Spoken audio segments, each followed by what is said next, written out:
Okay.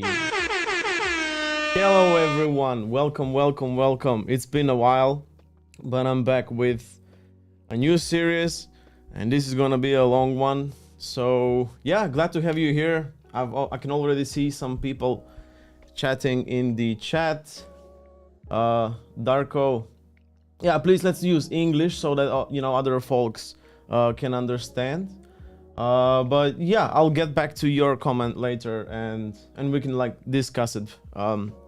Awesome. Some updates. For example, if you're a new viewer, we're gonna be building something cool, which I'll talk about later. But if you are one of the yeah, if you're one of the older viewers, I've got an update for you. So I took the leap to get full-time into DevRel and I got hired by Sentry. So this is going to be my first live streaming as a Sentry DevRel and it's gonna be fun. So the plan is to build any app. I picked an expense tracking app in 4 frameworks. So we got SwiftUI, that's native iOS. That's what we're going to do right now.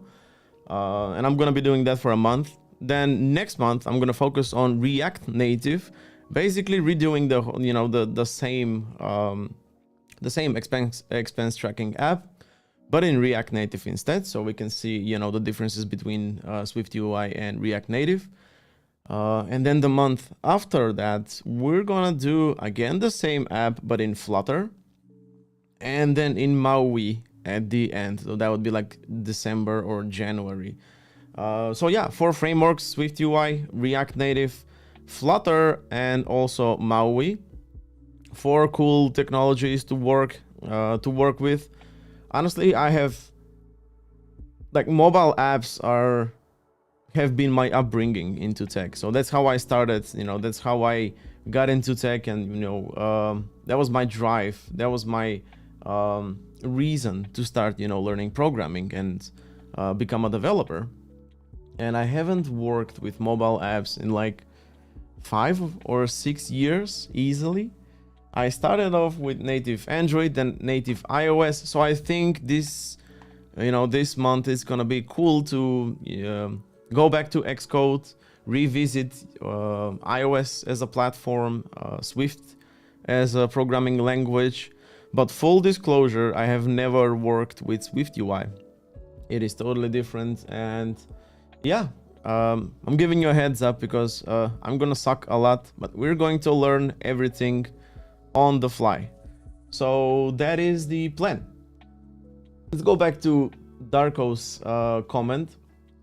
He says from April 2019 until August 2091, he used his own app for expense tracking in order to see what he can lower the expenses of, right?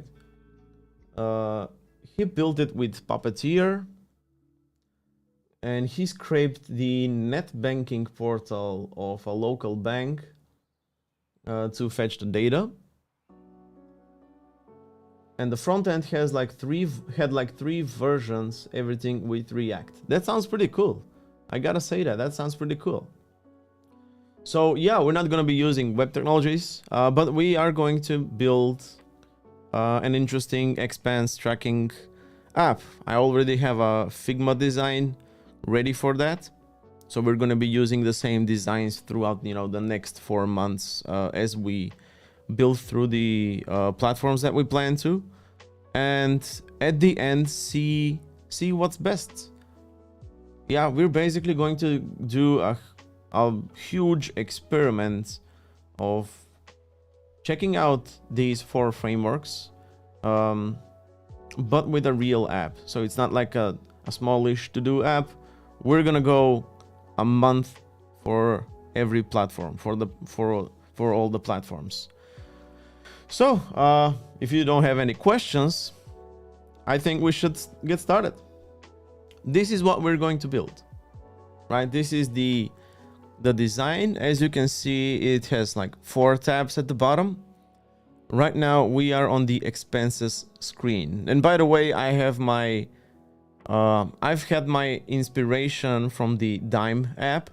It is a cool app. I don't think it's for Android, or I haven't checked. I know that there's like an iOS version, so I got inspired by that app. If you guys are like using it, you'll definitely see some similarities between what we're going to build and Dime. The Dime is definitely much more, much better designed than this one. But yeah, we have the expenses screen here, and for example, for this week, we can see how much expenses we've made, and also a list for every day, what we bought or like what we logged, and the totals in multiple currencies. So that was like one of the things that Dime didn't have, is multiple currencies.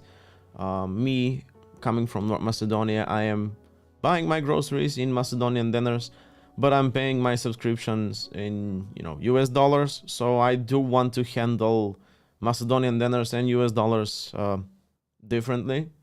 So that's why we're going to try to achieve multiple currencies supports. If not, we'll just revert back to Macedonian dinars or like US dollars, and we'll think about how to achieve that in the next version.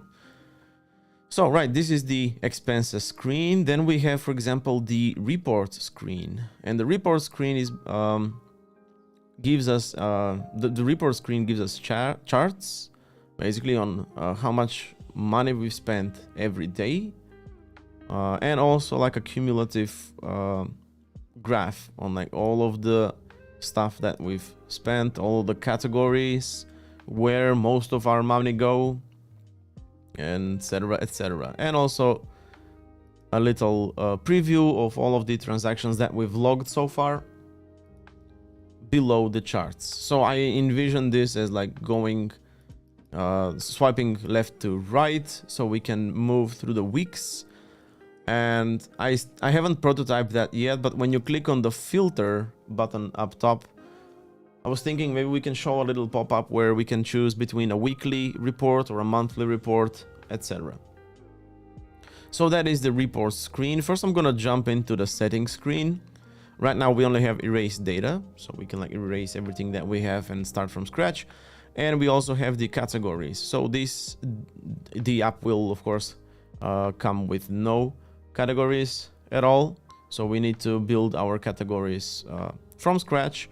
For example, groceries, gas bills, subscriptions, hobbies, anything you spend your money on can go here. And the way you can add the categories are at the bottom. If you click on the input, you'll write the name of the category. You can pick like a color. This is the more simple. This is the native iOS color picker. So here's a more simple one. Here's if you're a pro. Here is if you're I don't know what. But basically you're picking a color and then also creating the category, right? So when you have the categories ready, you can go back and click the add screen, which pops up this little modal basically, where you can select the currency, write the amount that you spent, set the recurring type of that transaction. Maybe it's like a one-time, I bought a jacket, or maybe it's like a daily, I get coffee from the same place every day. Maybe it's like a weekly thing or a monthly. Yeah, basically you can do that. Here's a date picker. If you, for example, in case you're logging from the past, I don't know, you took a time out during the weekend and Monday you plan on logging all of your expenses, and of course you can add some notes right here. And the actual categories will be listed here. So the ones that you create will be down here at the bottom, and they will be colored based on the color that you provide. Everything is good. You click submit and you have your expense logged, and it will show up here. How does that look? You guys like it? And yeah, basically on the search up here, you can search for any expense that you've logged. If you remember that you got gas in your car, but you can't remember how much, just like write gas and it'll show up there. And yeah, that's about it. That's the app. So it's going to be a pretty simple one. Basically 3 screens with one model. 4 screens, sorry, with one model. And we'll try to achieve this in 1 month. If we don't finish it, I guess that's okay. The idea is to, learn more about the platform, learn how to build things with SwiftUI, and of course, have fun. So I think we're ready to get started. Let's go here into Xcode, and we're going to create a new project. Is going to be an iOS app. We can go multi-platform, but I don't feel that confident right now. So we're just going to stick with an iOS app. And the name, I haven't thought about it, but I'm thinking something along the lines like goodbye money. So yeah, because we are giving away our money. Let's select the theme, the organizational identifier. Let me know if you don't see anything from the screen or if the music is overpowering. Let me know in the chat. All right, so organization identifier. We'll do this. Goodbye. Actually, yeah, it automatically populates that for us. Beautiful. The interface will be built with SwiftUI. The language is going to be Swift. And that's about it. We don't want tests. We don't want core data for now. I have a different plan for the database. We're going to use Realm. It's a super cool database for mobile apps. It's like a client-side database. And recently I found out that it actually got acquired by MongoDB. So that's cool. So let's save our newly created app. And there we go. Okay. Right. So for those of you who don't know, this is Xcode. Xcode is like the main IDE for developing anything Apple, iOS or watchOS or Mac apps, whatever they whatever they have in the Apple ecosystem. On the left side we can see the file, the project structure basically with all of our files. Here's our code editor, and on the right side there is something cool happening. This is a preview. So it's not an actual simulator. This one, there is a simulator, but this is a live preview, and it's pretty cool. All right, so here's what we get at the very beginning, and I guess we can start looking at the app and try to, deconstruct it, see how we can structure the app from top to bottom. I think the most obvious thing just by looking at this screen is the tab bar at the bottom, right? We have the 4 tabs, so maybe we can begin by setting that up. And also we have the navigation view at the top. The navigation view, if you don't provide a navigation view, you won't have this top bar, right? So your app will start from here basically. So let's try that. This is our content view.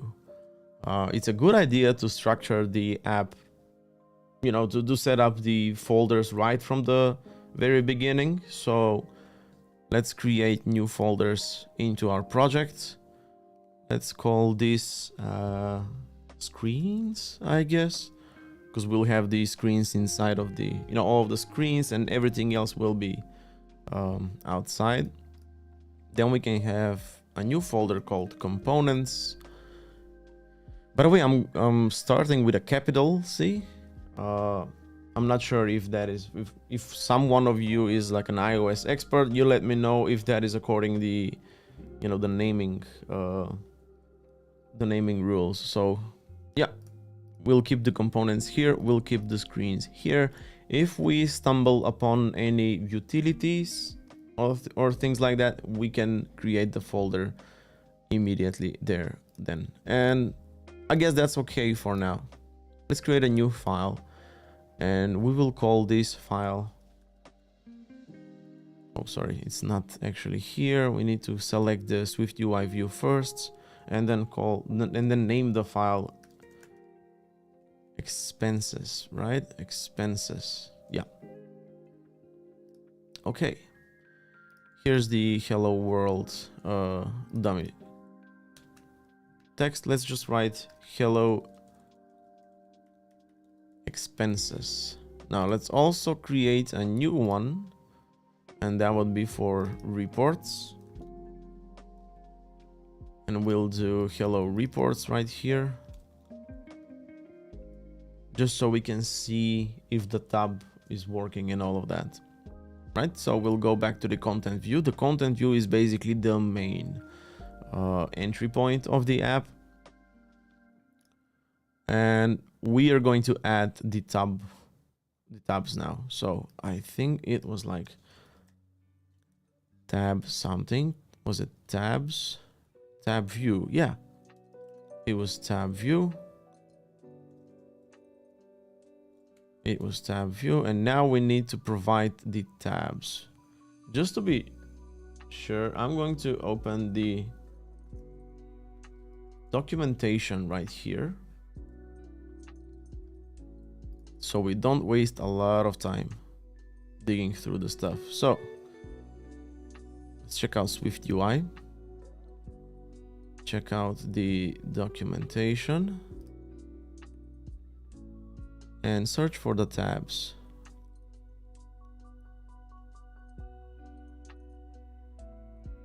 Is it a layout container?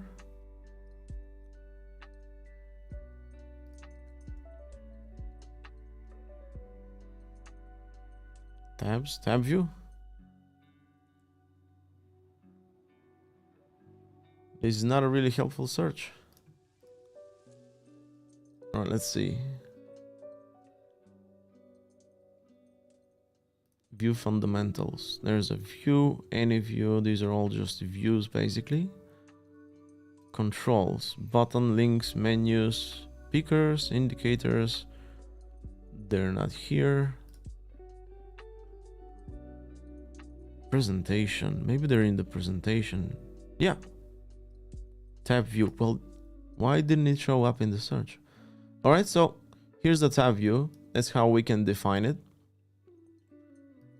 And there's all of these, basically all of the screens that we want to add will be here. Exactly. So we have the screen here. So in this case will be expenses and reports.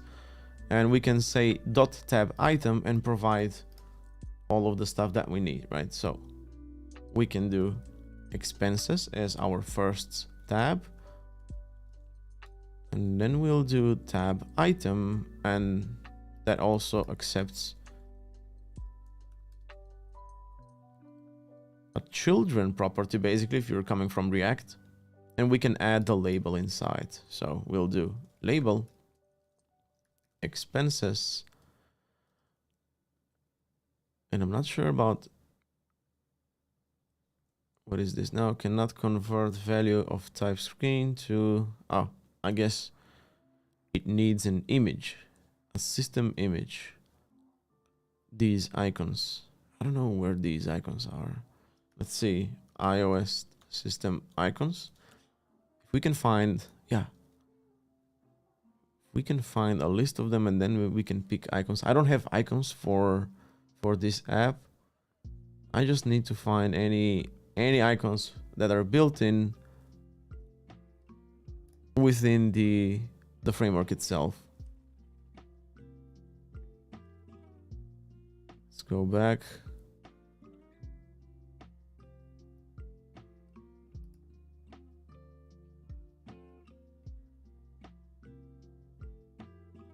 No, not really. Right. Okay, let's download it. Wait. This is a DMG file.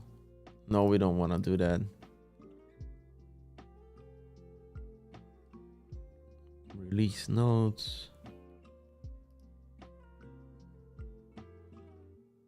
Apple, I need to see a list. Huh. Icons. Maybe that's the...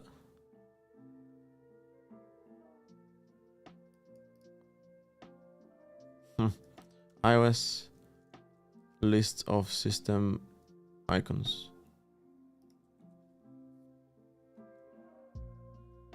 No.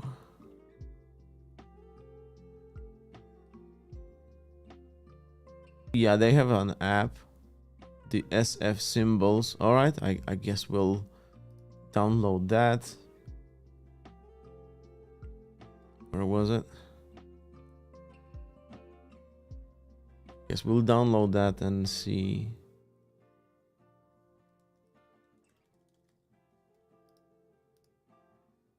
Yeah, and pick an icon from there. From right now, we can just try to use this system image just so we can see something showing up. There we go. We have expenses. Well, this is nice. It just needs to point up. Right? Let me show you.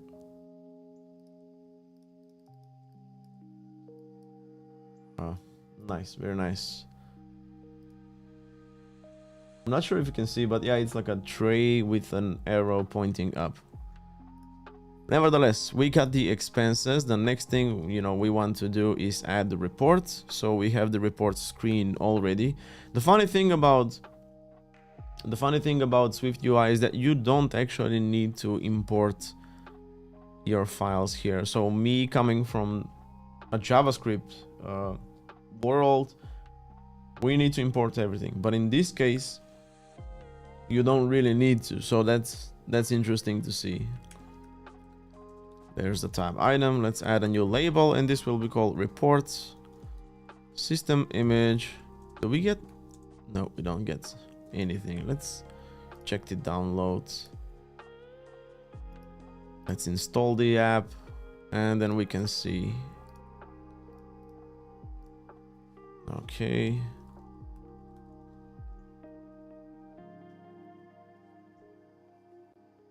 Nice.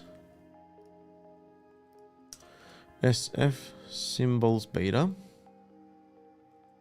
There we go. Okay, so let's search for a report. No.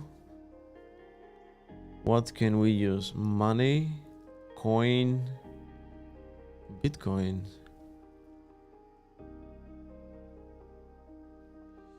Chart. Okay, chart.bar. .fill. I guess that makes sense for reports, right? So we'll do chart.bar.fill. Yeah.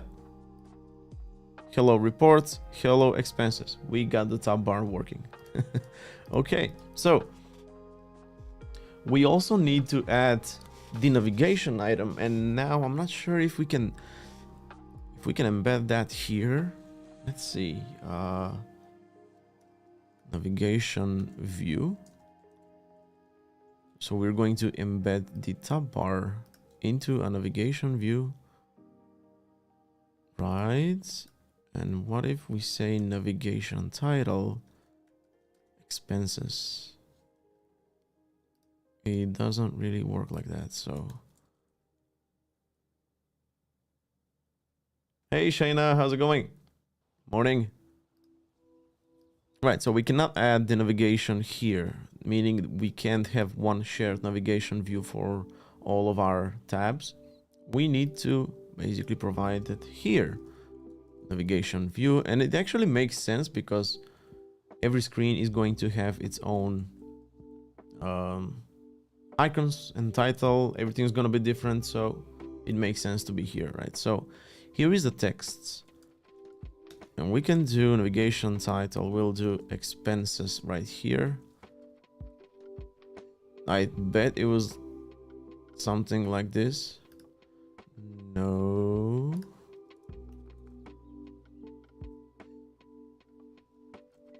That's interesting. So I'm going to pin this to the content view so we can work in expenses. There we go. We should have seen a navigation view, or maybe I need to move the navigation title right here on the text. There we go. Yeah, right here on the text. Shayna, good. Just waking up with my coffee. Nice. right? So for example, if we go to reports, we won't see any titles. If we go to expenses, there's our title because we are in the expenses screen, right? Beautiful. Okay, so we got these working. We need to add another. We need to add another page basically for the for the ad, but that's going to be handled a bit differently. We'll look into it later. I'm not sure if you can do just like text tab item, like an empty tab item. System image, is there like a plus? No, missing verbatim. Okay, here's the text. Yeah. And now nothing happens, right? Because we're not in a screen. What I want to achieve with this is basically stay in the context of where you are. Maybe you're in the expenses, and if you click on the ad, don't navigate out of the expenses screen.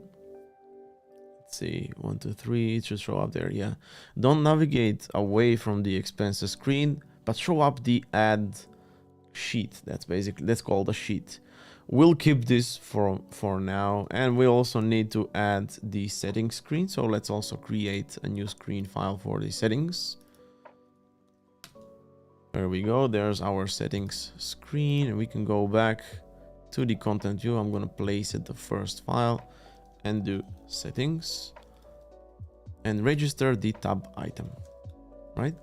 So we'll do settings, system image, settings. No, let's find it. Gear shape dot fill. There we go. This is our settings screen. Nice. In here, we also want to have the navigation view, and we'll add a text called hello settings, and the navigation title is going to be settings. So when we go to the settings, there we go. Settings is here. Hello settings. Beautiful. I understand this piece right here. Like what happens, because we can have more, we can have as much text elements on this screen as we want, but see, something happens. Hello settings, and then there's another settings. Oh, this is weird. Yeah, but basically I guess you put the navigation title method on the first element of the screen. So maybe it's like when this element appears on the screen, we're going to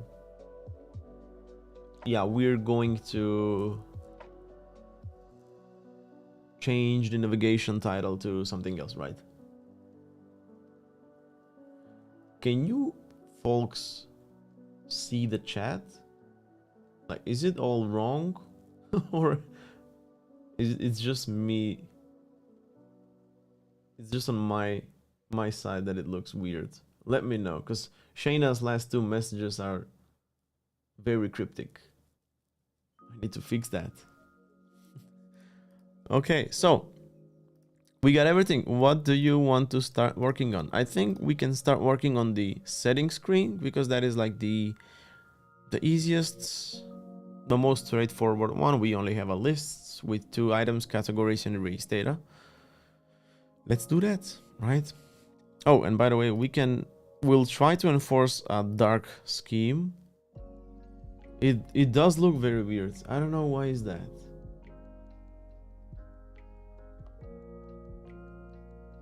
Oh man.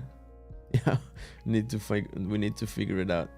Right, but basically here is the settings screen. By design, we have a list with 2 items. So let's just add a list with 2 items. We're going to add a list, right?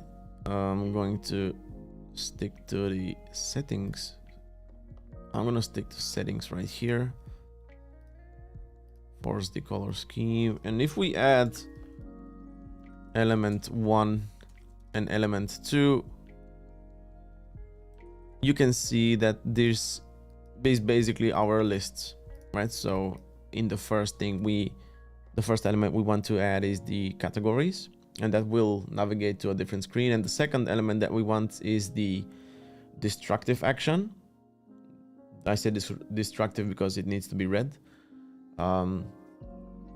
That's going to say erase data, right? So I guess that would be a button that will do something when clicked, but the label will be,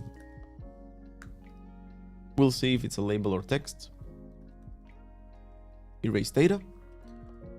Is there a style, label style, destructive? Nope. You know what?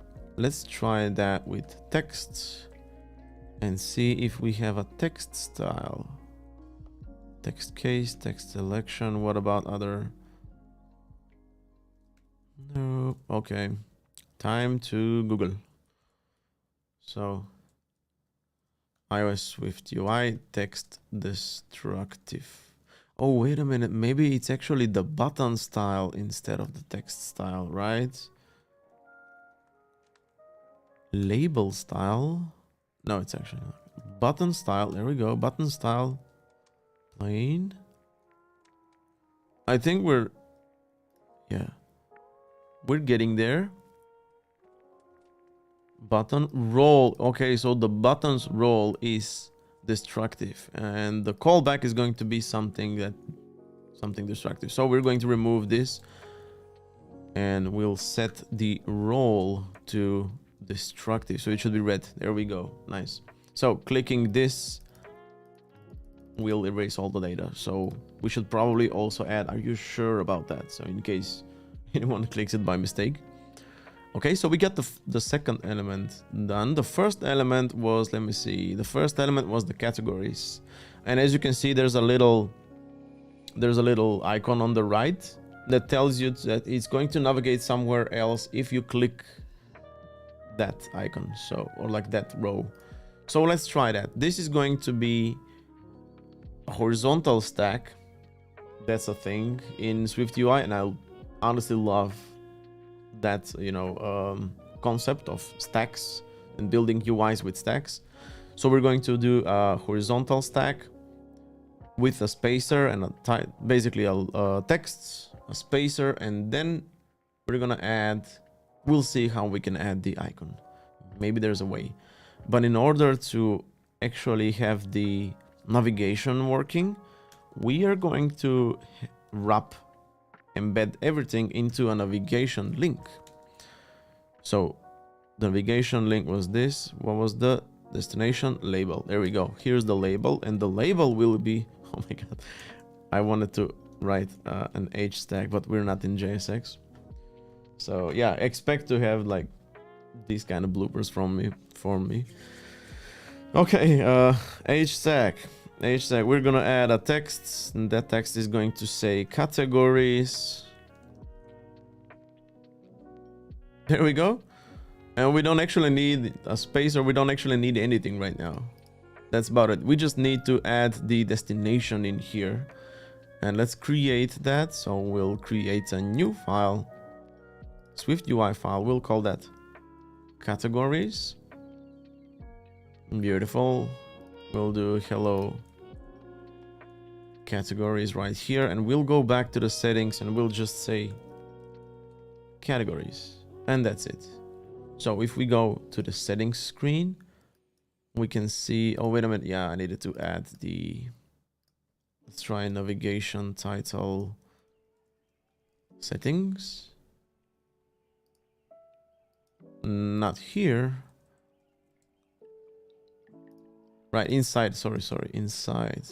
Maybe add the list. There we go. We have the settings right here. Ooh, I need some spacing on the list. So I'll do margin, no, padding. We'll add the top padding of 24. Maybe that's going to be okay. Decent. That's decent. Let's see it in light mode. Not really. I hate that the background is here. What if I remove this? What happens? Yeah, that's super weird. What if I did padding? Oh, I bet it's gonna be awful. Because the first element is gonna be super, yeah. This list needs a little padding on the top. So we wanna do top padding 24. Please give us top padding 24. That is weird. Okay. Actually, wait a minute. This is the navigation view. Maybe we can add the padding on the top here instead, so we don't have that gray.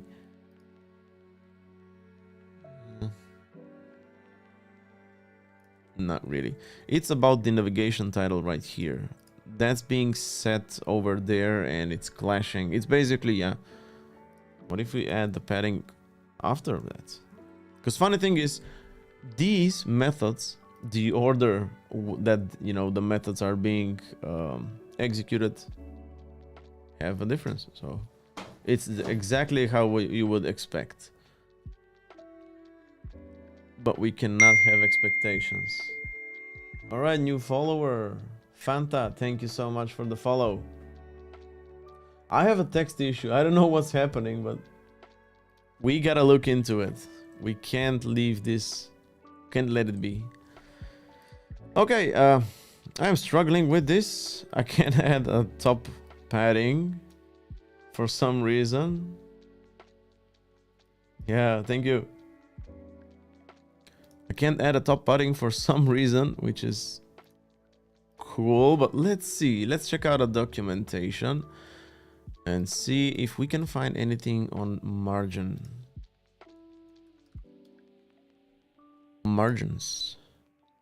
Yeah. Sets the margins around the content of the configuration. No, we don't actually want the list, or just like let's see padding of this view. Yeah, exactly.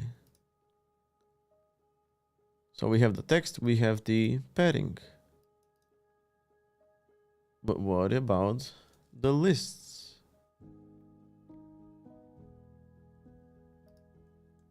What if I add? No, we already tried that. Man, I am not happy that this doesn't work. It's weird.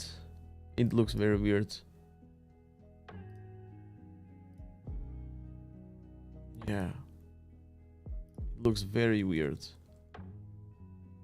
See? That white thing at there. I don't know. Okay. That is not... Oh, wait a minute. Nah. I was gonna do a spacer in here, but then it will push our list at the bottom.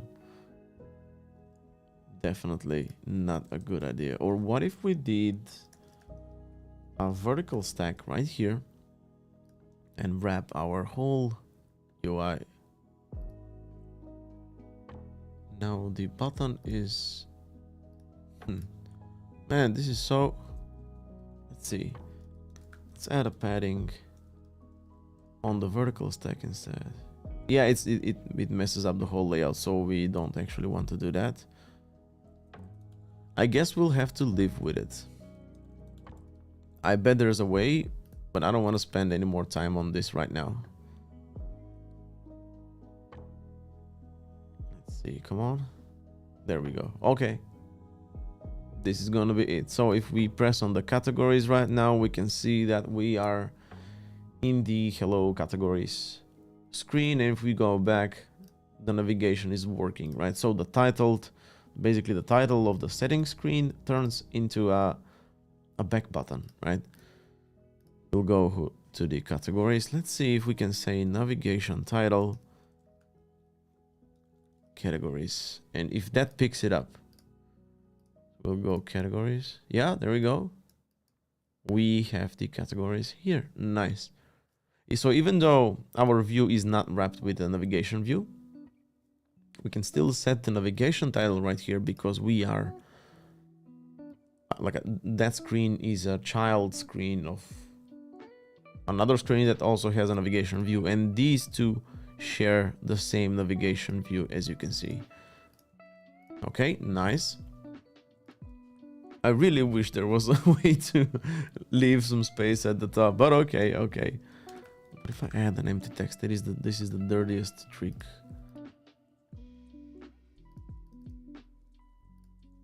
One, two, three. Definitely not. Okay, doesn't matter. Okay, so categories. I guess let's move on to the category screen, right? If we press here, we can see that we have, wait a minute.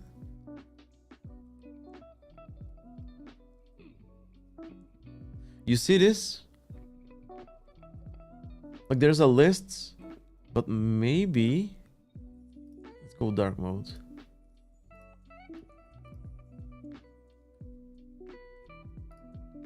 Let's check this out. Let's see if we can add a background.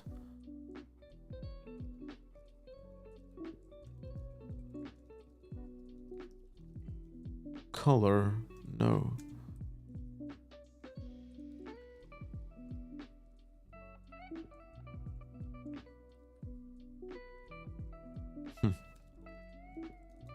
Very weird.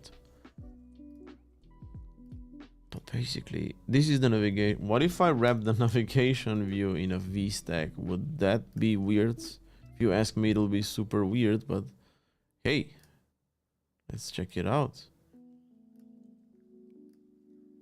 We can do padding on that view instead. So what do we get? Nothing really. Ooh, this is terrible. Okay, so when we go into the categories, we should see a list of all of the categories that we have, and we'll just create a simple list with a few hard-coded ones. We'll introduce the data later on.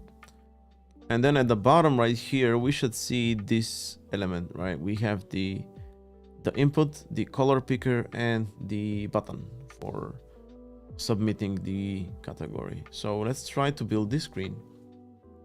We'll go to the category screen. We are going to have a vertical stack first and foremost, because the vertical stack is going to allow us to use spacers.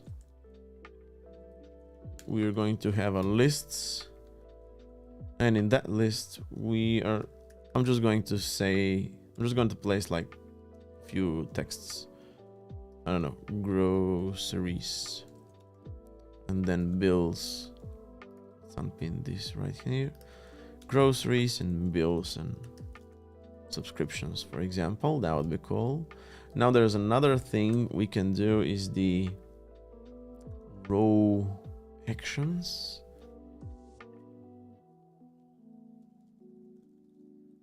Rename, yeah. This is the action sheet that I was talking about previously. No, we'll see that later. Okay, so here's our list, right? We need to add a spacer now. And then we can add another horizontal stack. Let's see, I'm gonna add a text. It's right there at the bottom, right? And then we can add all of these elements, so they'll always be at the bottom right there. Nice. And they don't have the background that the list has, and that's not cool. Let's see, foreground color. How do I set a background color? List row background toolbar. Man, iOS SwiftUI background color.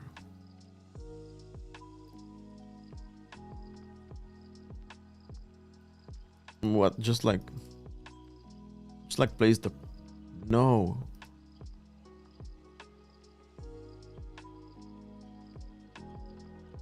Xcode version 13. Dot background color purple. I don't know. Let's see. Color, or just like dot purple. What happens there? Yeah, We can see that it's there, but what if I move this background to the V stack? Then we have the list covering all of the rest of the screen. So background, let's see, transparent, is that a thing? Clear?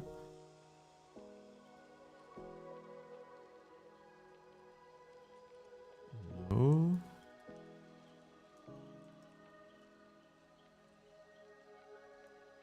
Top trailing, bottom, horizontal, vertical, clear. Now the colors, gradients, background.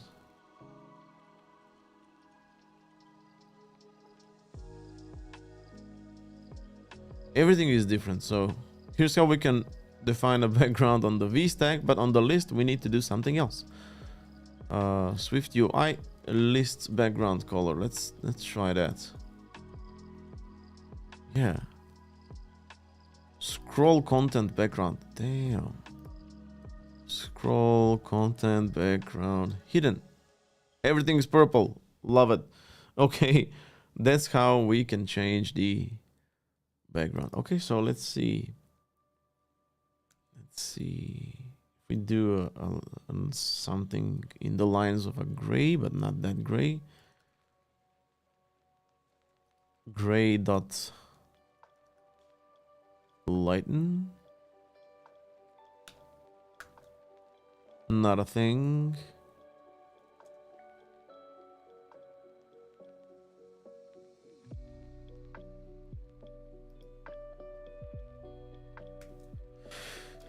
Okay, I guess we can live with this. And I'm always living with something. That's not cool.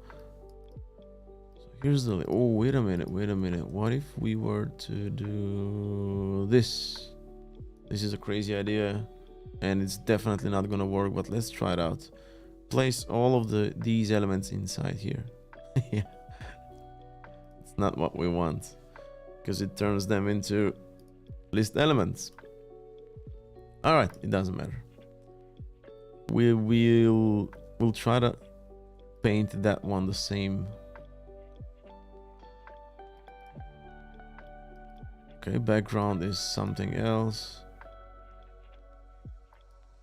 You can also set it as the image list.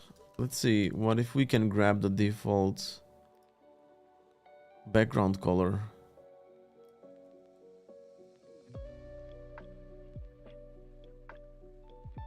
This is all custom.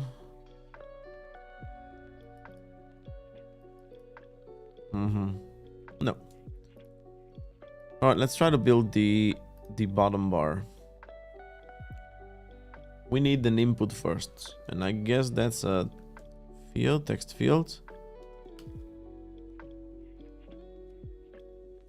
Right, missing argument texts.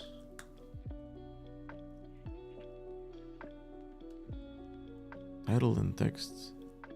Is it a text field? Or is it just a field? It's definitely a text field. Yeah.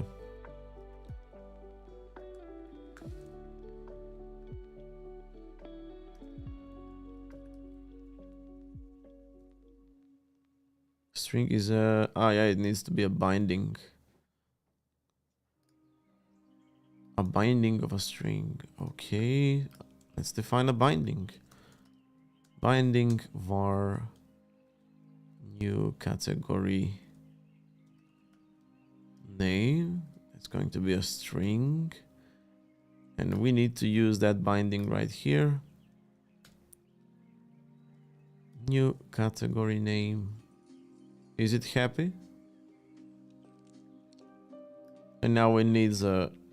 What if I do a private binding and then assign it to an empty string? Would that work?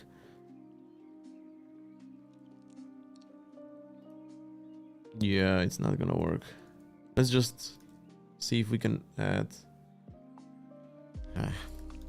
very nice. Okay, in that case, let's see new category name equals an empty string. Whew. Okay. iOS Swift UI text field. Let's see how we can create a text field. Not the style, but the actual text field itself. Tuple view. There we go. Text input, and there's the text field. A control that displays an editable text interface. That's about it. And then the text is, it's a state. Okay, so it lied to me. Yeah, it's a state. It can be a state variable. It doesn't have to be a binding. So we can do state and then use the private, because we don't want to expose it, right? And then we can do something. What? Okay, no private in that case. Interesting. Oh, wait a minute. It is initialized, so that's the issue. So we can use it as a private. We just need to initialize it. And we're happy now. Okay, that's good. And there's the text. So we can write anything we want. Okay. But that actually has a style. On submit, auto capitalization, border, secondary. Maybe that's what we actually need. I'm gonna say border secondary.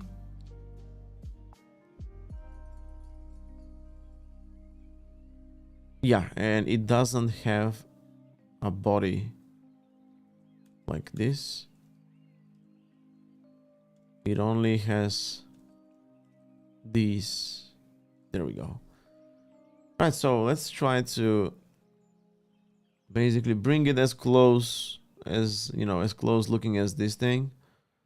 So we have a different background, but then also before the border, we also want to add some padding.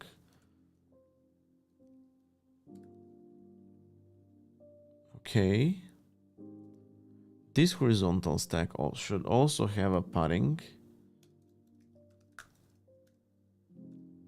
So horizontal padding of 12, now 16. Okay, there's the padding. We also want to do a corner radius of 6. Is that possible? Oh, after the border. Looks like it. Okay, let's do a new category right here. There we go. So when we click on this, a keyboard should pop up, right? And we can write anything we want inside. And then on the next screen, I'm really bothered by the way that the border is being broken right here on the edges. That's weird.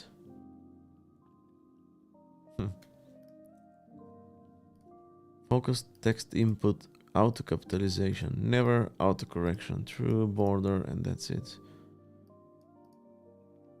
So this is what they have. Let's see some styling stuff. Styling text fields.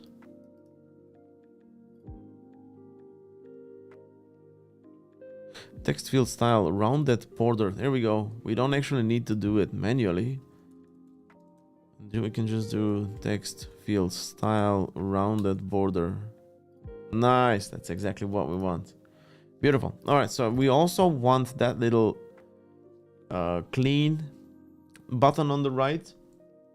I'm not sure how that is being called.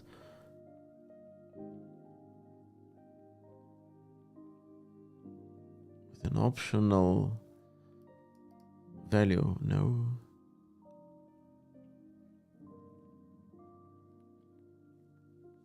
Let's see if there's some stuff like clear,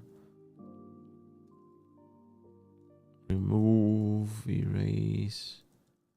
Huh.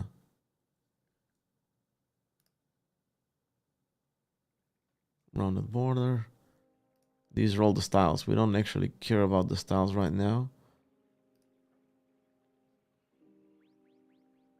The body of this view. We don't need a body inside of the text view, definitely.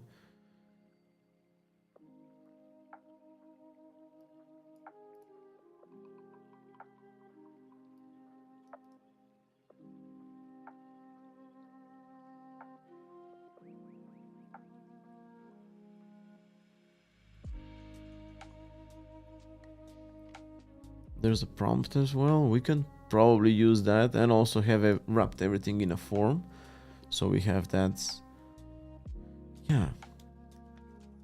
Let's bring everything in a form. Ooh, not really. We don't actually want that. Can we do like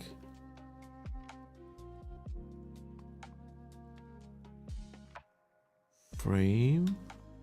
We can set the height, I don't know, 130, even less than that, but then also remove the padding. And it's not about the padding. That's weird. If you wrap these with form, you get a little padding at the top.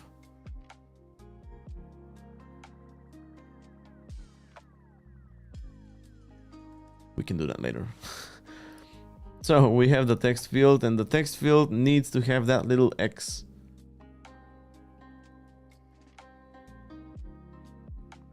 That's like an action, or I'm not sure how it's called. Let's see. iOS, SwiftUI, text field, clear button. Let's see how we can add a clear button. No.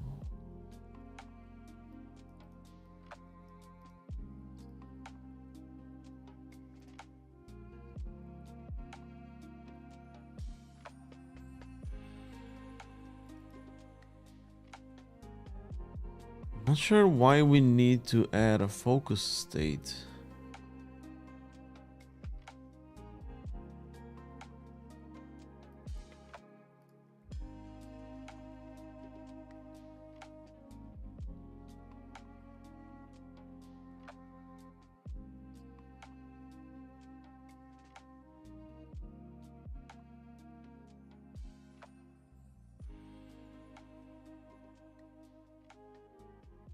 Yeah, you see this?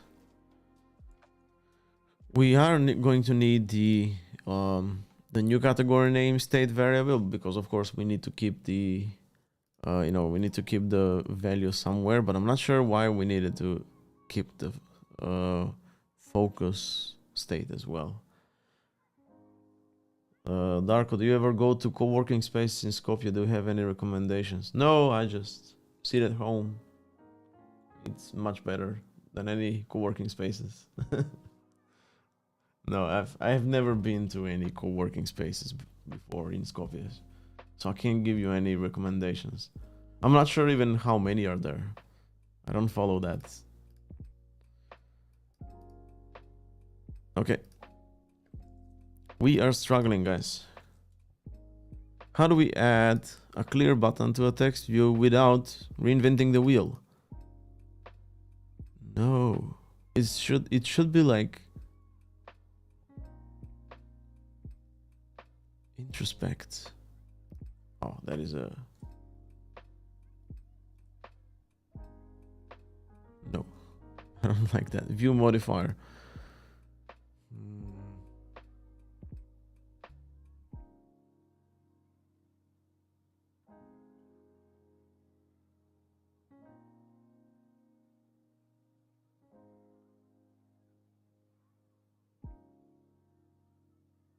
Yeah. There's like a modifier. I don't know. What if we did... There is a modifier. Modifier. I don't know. Let's see a button. Then what's going to happen?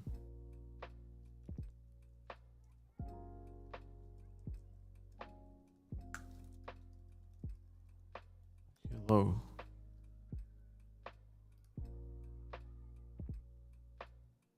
yeah, we can't add a modifier as a button. Honestly, let's see, there's a trick in here when we can add, like we can command click and show the inspector. Yeah, I totally forgot about this. And then there's the modifiers. That's not cool.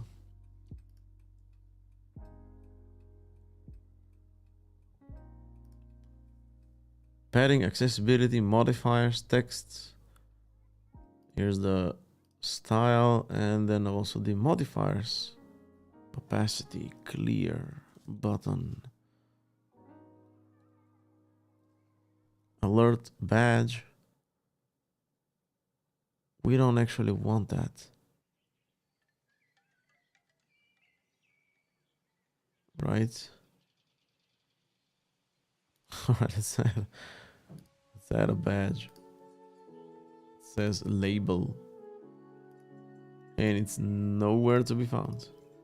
Yep. This should not be that hard.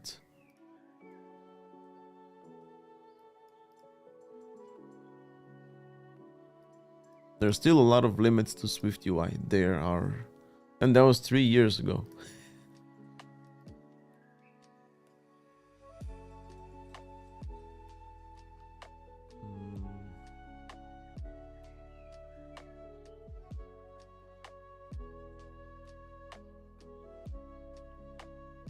Yeah, but not really looking for that. Like, here's how we can achieve it. We can have this wrapped in a Z stack, but this is like very dirty implementation, right? So we have the Z stack. We can set the alignment to bottom. No, actually to just trailing. We can have the text field right here, and we can also add a new button that's going to clear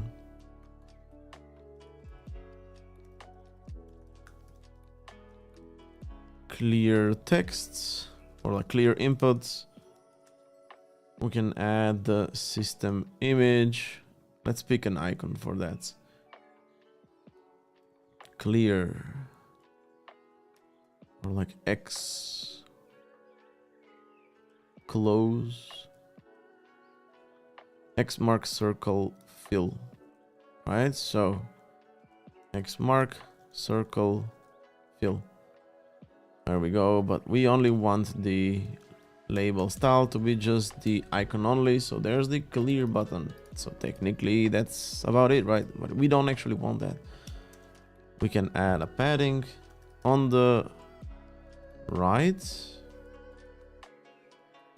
horizontal top on, oh sorry, on the trailing. We can say give me 12 pixels. That's too much. 6, that's about right. So there's the button. We also want to change the color foreground. Want to change it to gray. Yeah, here's the clear button, but isn't this dirty? I don't like it. And for example, when that happens, let's see, we can set the new category name. We can set it to an empty string. Is it going to allow us? Let's see. Hello, clear me. Okay, we actually implemented a clear button. And now we can actually use the focus state. Input focused. Right, it's a boolean. Focused. It's going to be input focused. So when the input is focused and the new category name contains some text, we can show this. And we can do that by just saying if input focused and the new category name dot count is greater than 0, then we're going to render this button. Otherwise there will be no button, right? So there we go. We can say, and it doesn't work. Nice. What if I remove the input focused?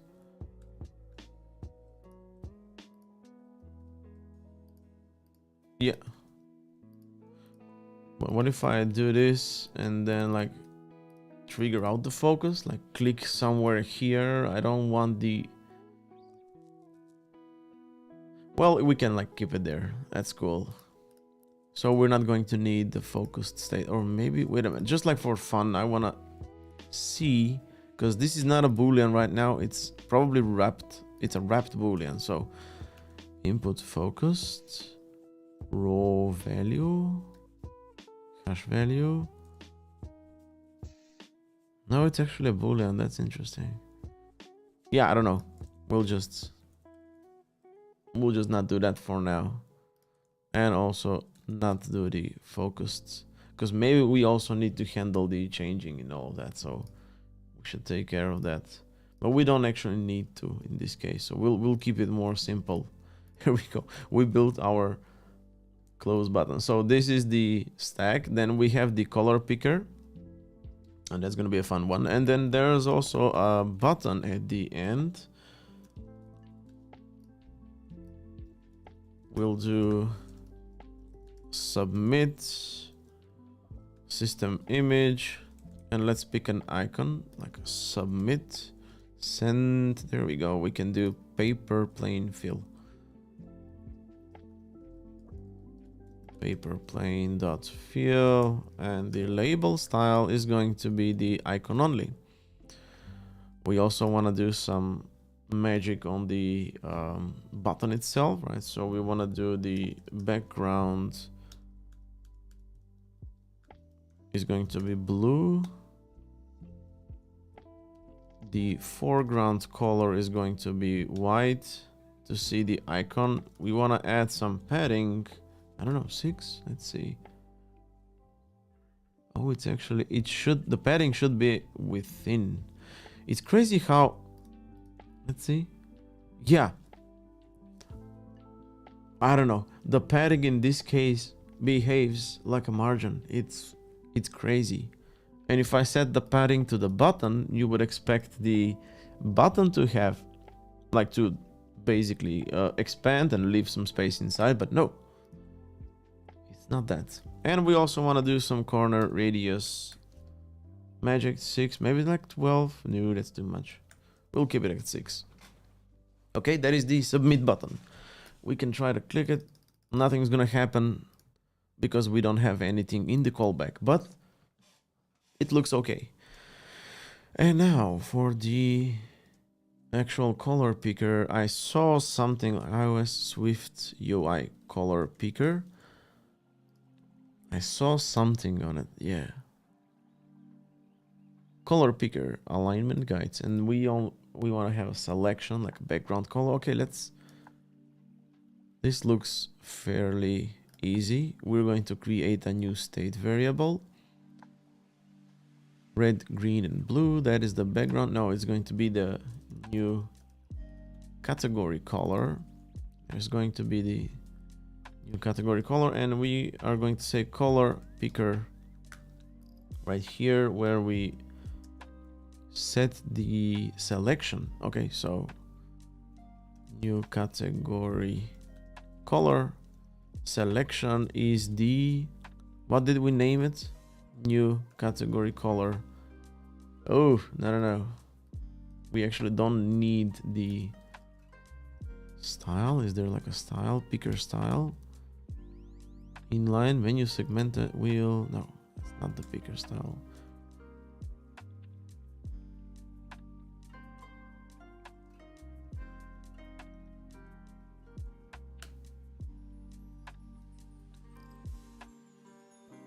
Maybe we'll remove this label so it doesn't actually... We don't want this.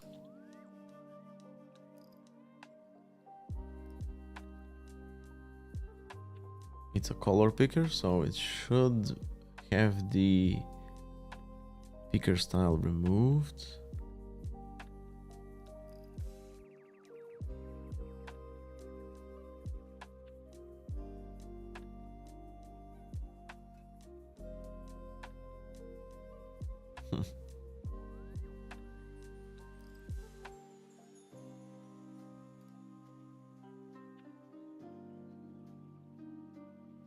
Nope. Because I can still see the label. What if we just pass a selection? Is it gonna complain? Probably it's gonna come. Yeah. Missing argument 1. Inserts. I don't want to. Let's check out the definition. See if we can have. Here's the selection. Supports opacity. And the label. Here's the selection. Supports opacity. And the label. So these are the only constructors in this case. And they all require for us to return a label. Which is not cool. But yeah. We're gonna have to. I mean, it's cool that we have this out of the box, right? But I don't like that I'm forced to add a label to it. No, I wanted to use it without a label.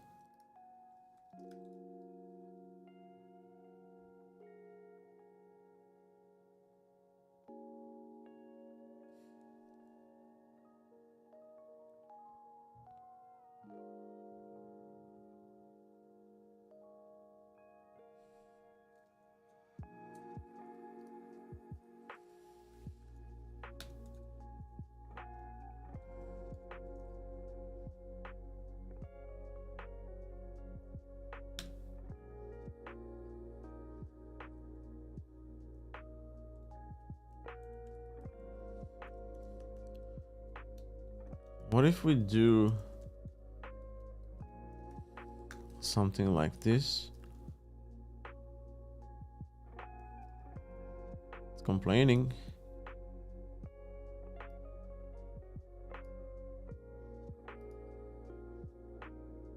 Oh, of course, yeah. We need to add an icon as well.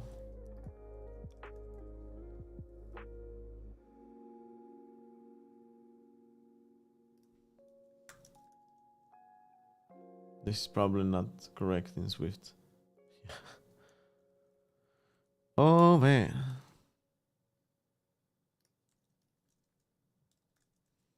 It's not going to support opacity in this case. We'll set it to false and we'll just have this label right here. Please go away. Yeah, exactly. We don't want that. So iOS, Swift, UI color picker, no label. Yeah.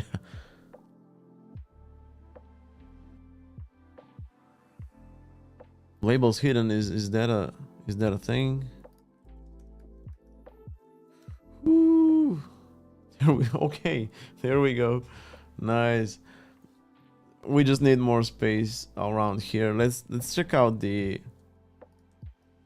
actual spacing of the elements. 16 pixels. Okay, nice. We have the horizontal stack right here. We'll say spacing will be 16. Let's see, 24. No, it's too much. We'll keep it at 16. Okay, nice. There's a color. I can pick this red color, and we need to click on this button right here, and now it's picked. New category. We can hit the submit button and it should submit. Right now, what I think we should do is just keep these dummy categories, you know, like a simple array, and then we can basically use that array to populate when we have the data, but we'll just have an array to also add the new categories there as well. And since I have color, maybe it will be a good idea to add something right here.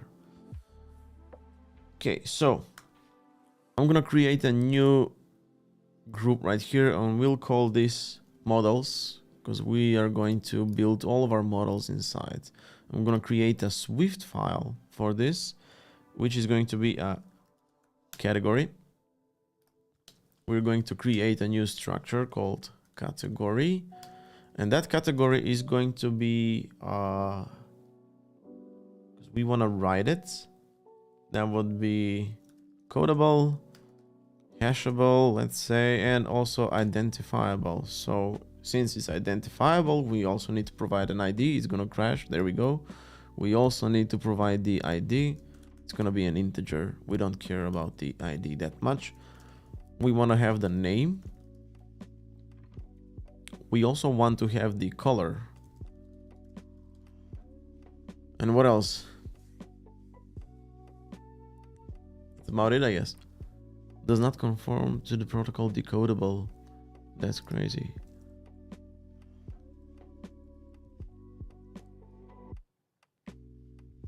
Let's try this. Failure. What about hashable?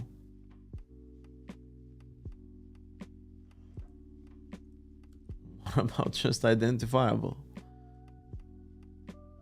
Okay, and we also need to find, we need to import SwiftUI so we can keep this color. I really hope we can keep the color inside of the database.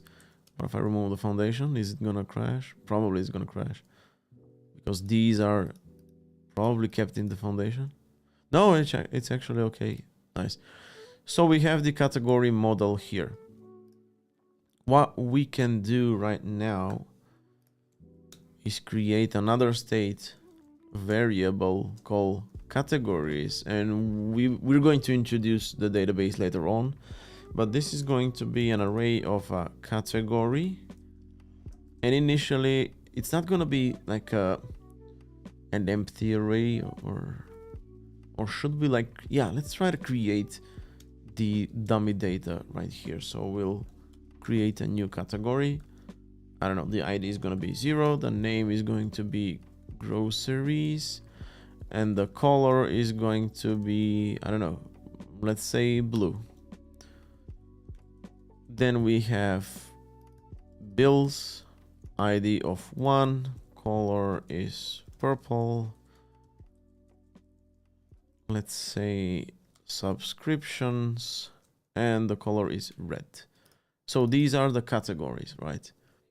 Inside of our lists, we can see these 3 enumerated, but if we want to, loop through the categories array and spit out text elements for every element, we need to do a for each. So we'll do for each of the categories, and the second argument would be the identifiable thing, because our structure already adheres to the, like, implements the identifiable. We don't actually need to provide anything else. So we'll do category in, and now we can have a text field, or more like an H stack field, right, where we can add the text category dot name. So we'll see groceries, bills, and subscriptions, like so. And we also now need a circle. Is there like a circle? There is a circle. Beautiful. There's a circle. Nice. We want to change the frame. The frame should be like 12 by 12. Oh, there we go. It's actually automatically. And we also want to change the foreground color to the category.color. And there are our categories. That's very nice. Right? We have the subscriptions, which are red, bills are purple, and groceries are blue. Nice. If, for example, we do something crazy and pick a white color, I think we should also have a border around the buttons. Border, oh, it's a width of 2, probably. What is that?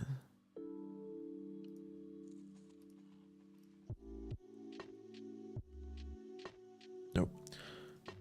Let's see. How do we add a border? iOS, SwiftUI, add border to any view. border.green. Okay, so we can do border.gray, and then the width will be 2. Okay, but it's not a circle anymore. What else do we have? Nothing. And now we can do corner radius, well, of like exists at least 6, so we can see that. Okay, and I'll tell you why we actually did this. Let's handle the button submit, right? So we have the name, we have the color, and when we press on the submit button, first we want to validate if everything's okay. If not, we can like throw an alert or something like that. If everything's okay, we should create a new category and append it to the array that we already have above. So let's try to do that. If the new category name exists and we have a color, where is the color picker? And the new category color is not nil pro. Oh, it's not actually not nil. See that? What if we did color? No, it needs to be initialized because it's a private variable. So we're gonna have an issue with this. You know what? I'm not gonna handle the color because the color already exists, right? But if at least we have a name, we can get the categories and how do we append? No, prepend. It's actually append. Yes, a new category, and the ID is going to be categories.count. Probably the name. Let's open this object up so we can track these things. The name is going to be the new category name, and the color is going to be the new category color. If the user doesn't change it, they don't change it, they'll have a yellow category.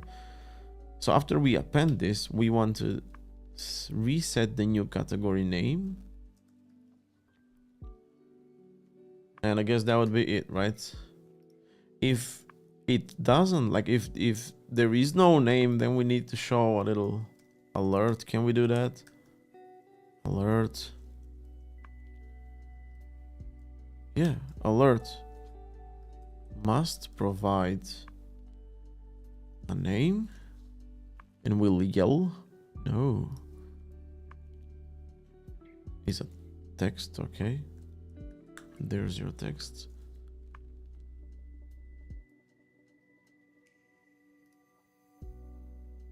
There's the alert, and then we can do what? Dot. Nothing.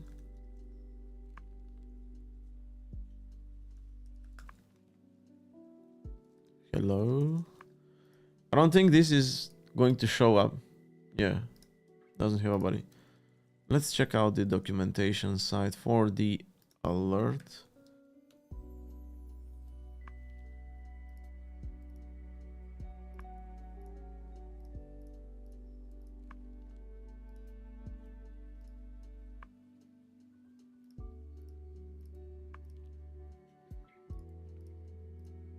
I really hope the search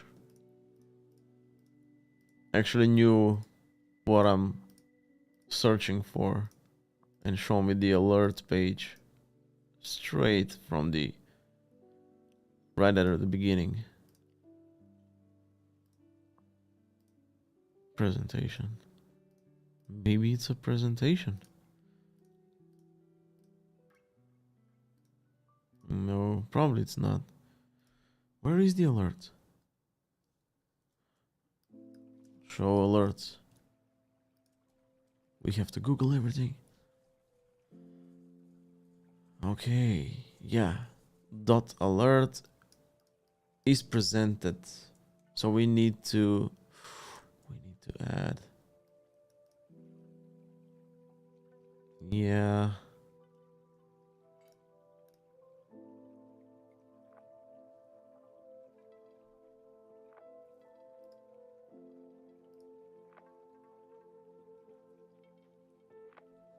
What happened with our file? Categories. Yeah, it's not here. So we need to handle this in a different way. We need a state variable like so to actually control if the alert is presented, but we need to create the alert beforehand. That's wild. State private variable is alert showing. It's gonna be a bool. No, it's actually going to be false straight up. There we go. Else this is true. Now on the button itself, we're going to add the alert must provide a value for, no, must provide a category name, right? What else was there? Then is the is presented, so we can add our binding over there. Is presented is the is alert showing, and then there's also, yeah, there's the body basically.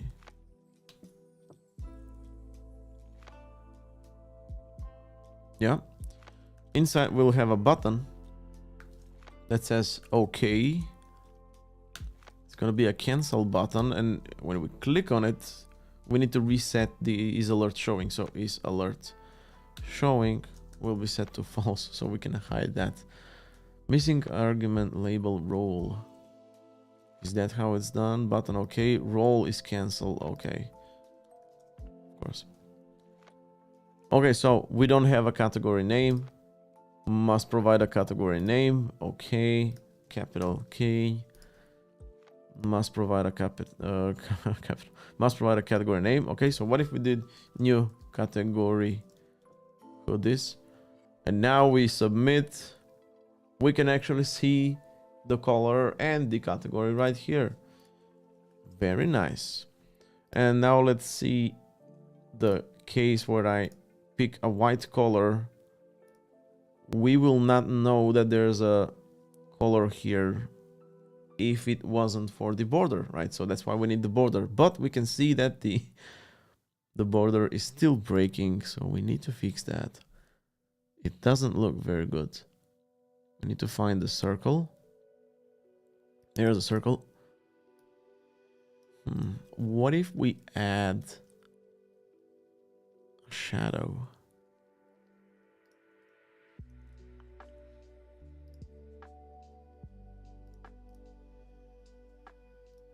Yeah. What if we add a shadow? You know what? Before we do that, I'm going to move the color picker before the actual text field. So we're going to start with the color picker.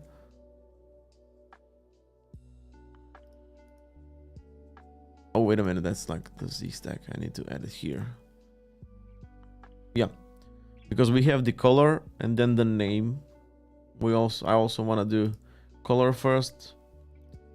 Pick a color and then open the keyboard. So when the keyboard opens, there will be like a submit button that you can press. When you press that submit button, it will basically submit or like trigger the function right here. While we are at the functions, can we like do handle submit?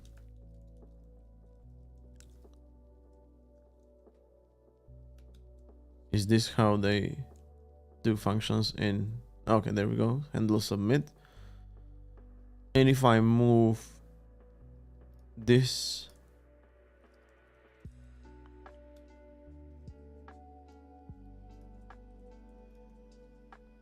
will it work? Yep, nice. Okay, so when we press on this, we can see that the handle submit works, but we also want to handle the submit event on submit event of the text field as well. So let's do that. Where is the text field? There we go. On submit.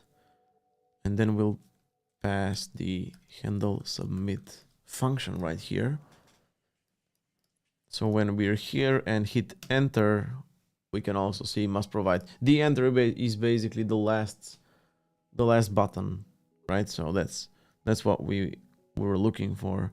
That can also be changed. So I'm not sure what was the MIME. Was it MIME type? Was it type? Keyboard type. URL default. No, that's not that. But you can basically change the text over there. Let's see if that thing exists in SwiftUI. Change keyboard submit button.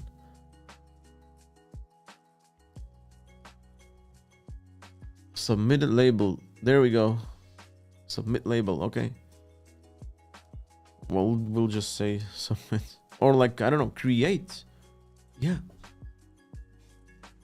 Come on. It's not actually like a free. Yeah. Okay. Send, done, return, join. Done, I guess. Because that is the last step, right? We're picking the color, then we're giving it a name, then we're done. Okay.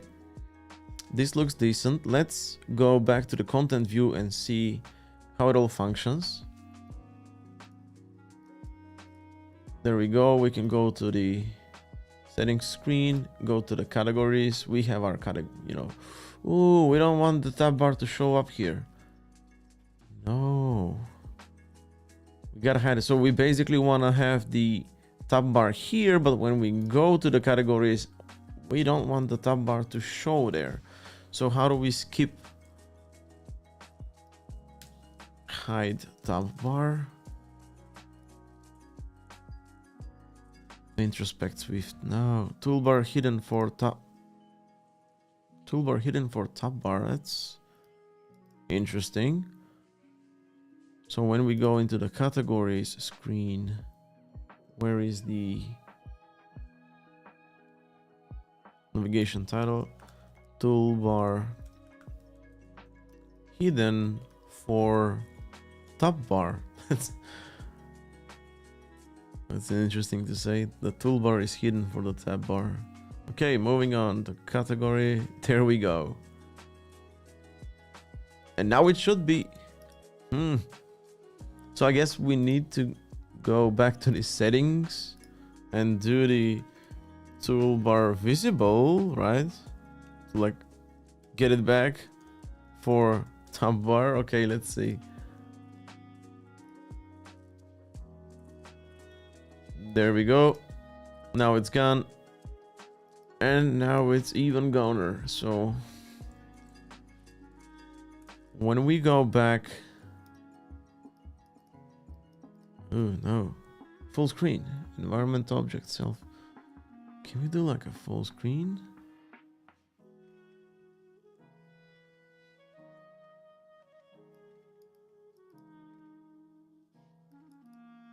Introspect tab bar controller, but this is the package. I don't want to use any packages. Like I want to do a pure iOS app without any packages or frameworks.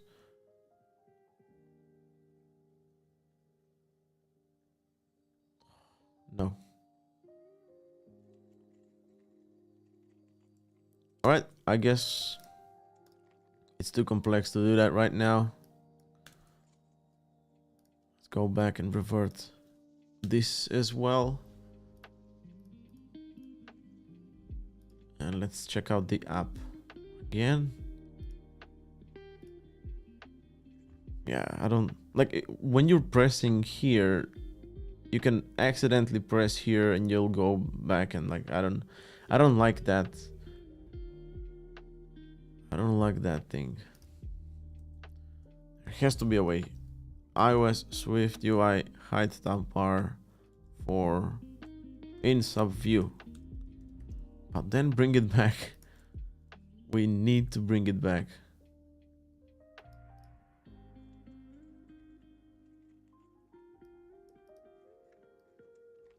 navigation bar title. Inline. No, that's like the...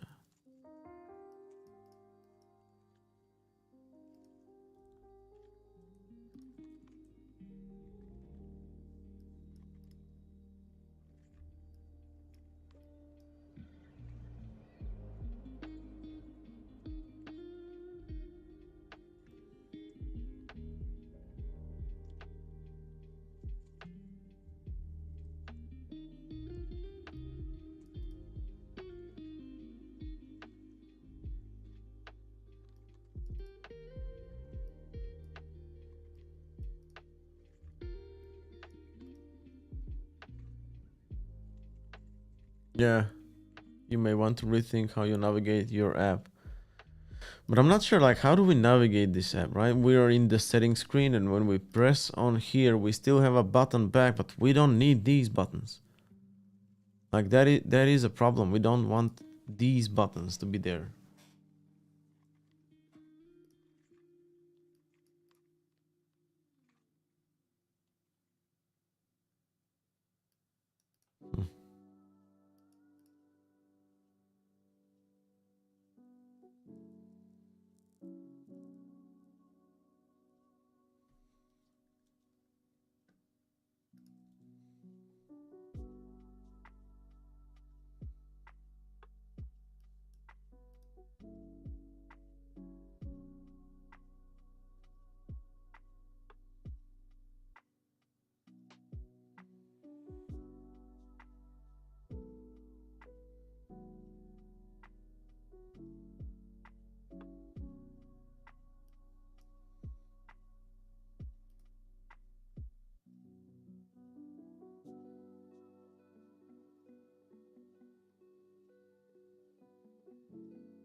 It's all using tools.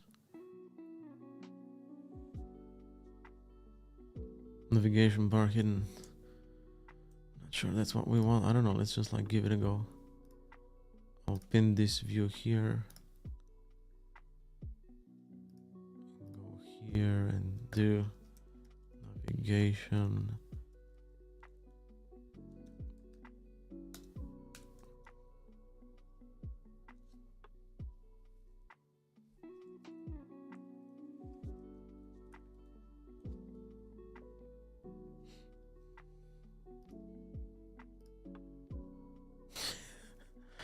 Oh, wait a minute. Is there like a 4 tabs? No. Would have been cool if there's good, because this is hiding something else. Like it's hiding the top bar, not the actual tab bar.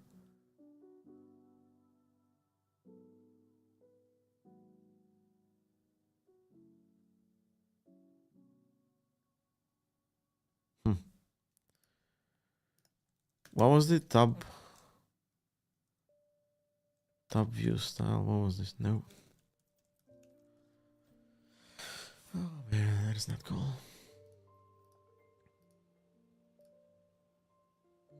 All right, we'll find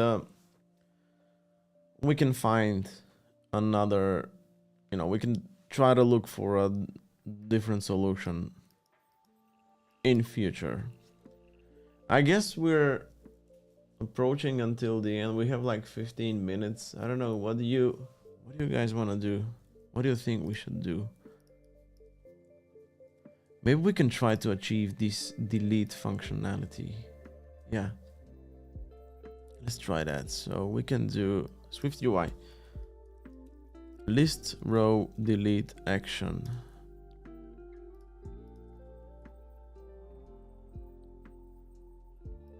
On delete. Oh, okay, that's now that's cool. Now that is cool. So where is, we have the categories, there we go. For each, let's see, on delete, beautiful. On delete, we're going to create a new function, handle delete. I bet it's going to get some at offsets and we get an index set right here on delete, handle delete. Oh, performs handle delete. Okay. What is that? Perform handle delete. And then we have the offset and we have basically the remove. Yeah. So we can do categories and then dot remove at that particular index. Let's see. Nice. We can delete the bills, sweet, subscriptions and groceries, and we are done here. Okay. Now we can add a new category. It's going to be somewhat reddish. Nice. What do I add? What do we spend money on? Memes. I don't know if memes were monetizable. Okay, this is decent. Then in future, when we do these functions, for example, the handle submit and the handle delete, it will also they will also have integrations with the data library that we're going to use. Let me show you. We're going to use the Realm DB. There we go. So this is like a super cool alternative to SQLite with mobile to cloud data sync and real time, yada yada yada. But basically, what's cool about the Realm DB is that you can like have your own schemas built locally, right? So they inherit the object and they have the at persisted. I'm not sure what this is called in Swift. I don't know, decorator. And you can basically, yeah, these will be. This is like your coffee drink, for example. And if you want to write stuff to DB or read, you can get the Realm instance right here. See if you can write to the database, create your like your object just like you normally would, and then just do realm.add, and that's it. There's a coffee shop, there's a coffee drink. This was a drink. The shop was probably, yeah, have a list of drinks. And this writes to the database, and that's it. Here's how we can read stuff. We can get the Realm instance and then realm.objects and then pass the object that we want. For example, all the coffee drinks. And then we can do some computed values. Like give me the drinks where the rating of the drinks is like greater than 6, etc, etc. But basically that's it. And this is how we can update. Again, see if we open as a thread safe transaction. Make sure that you can write and then just change the name on the object itself. So that's cool. That's cool. Nice.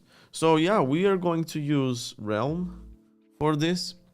We're going to keep all of our expenses and our categories inside and any settings that we want.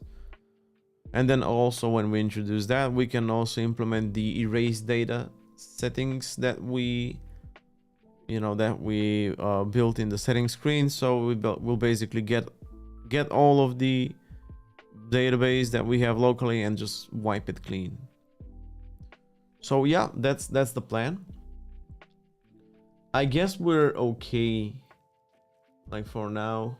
Do you guys have any questions? Do you want to say anything, or we're all clear? Also, how do you like SwiftUI? Do you find SwiftUI interesting, or like you find it limiting? I bet we'll have more thoughts as we go, as we build our app. Right now, I'm having like a love-hate relationship with SwiftUI. There are some things that I really like about it.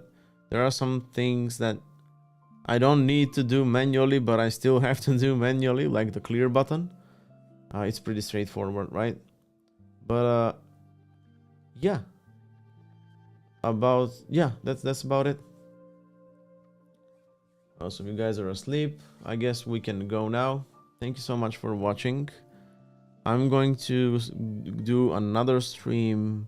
I'm basically doing live streams from 5 to 7 p.m. That's Skopje time. I think there was like 8 until 10 San Francisco time every Tuesday and Thursday. So today is Thursday. Next Tuesday I'll be streaming the app again, but I'll continue working on it. So I'm going to be selfish. I'm going to continue working on it without streaming. I'll try to figure out some of these stuff. And when you guys tune in next time, I'll walk you through everything that I've done in the meantime. And yeah, like I'll write all of the challenges that we experience right now.